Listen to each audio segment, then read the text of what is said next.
ng buhay ko yung i-share ko sa inyo. At tulad nga ng palagi kong sinasabi sa inyo, hindi niyo naman alam kung ano yung nangyayari sa amin araw-araw, kung paano namin siya nasusurvive. So, etong vlog na to, gusto ko siyang i-share sa inyo para maging aware din kayo na dumadating din kami sa ganitong sitwasyon sa buhay at hindi yun nakikita sa vlog. Pero ako, last time kasi na-share ko to sa vlog and ako, okay lang din naman ako na i-share sa inyo kasi may hirap naman yung pinipilit mo yung sarili mo na nakisabi sa uso pero hindi mo naman pala kaya. Pinipilit mo magkaroon ng ganito pero hindi mo naman pala afford tapos mababaon ka lang sa utang. So ako, tulad ng sinasabi ko sa inyo, ako lang din yung nagpapaaral sa kapatid ko, ako yung natulong sa mga kapatid ko, ako nagbubuhay kay mag-isa, ako nagbubuhay sa pamilya ko, ako nagbabayad ng bahay namin. So, ang dami ko talagang bill. So, hindi ako pwedeng magpahinga at hindi ko naman pwedeng iasa kay Paul yun kasi bukod sa kailangan niya din tulungan yung parents niya, syempre kailangan niya din ng allowance para sa sarili niya at hindi naman ibig sabihin na ginawa ko siya, kailangan buhayin niya din talaga ako. Pero okay na ako na nag-give and take kaming dalawa at nakikita yung struggles namin sa isa't isa. Pero itong vlog na to, pupunta tayo sa isang pawn shop.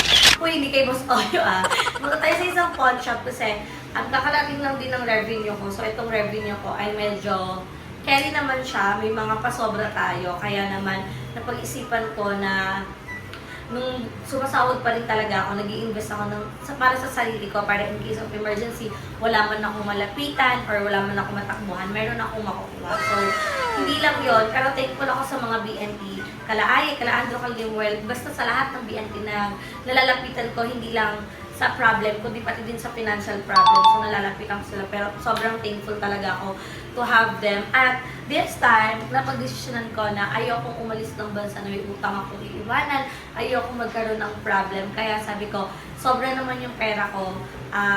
What if tubusin ko na? Ayan, tubusin ko na yung gold na nakasangla.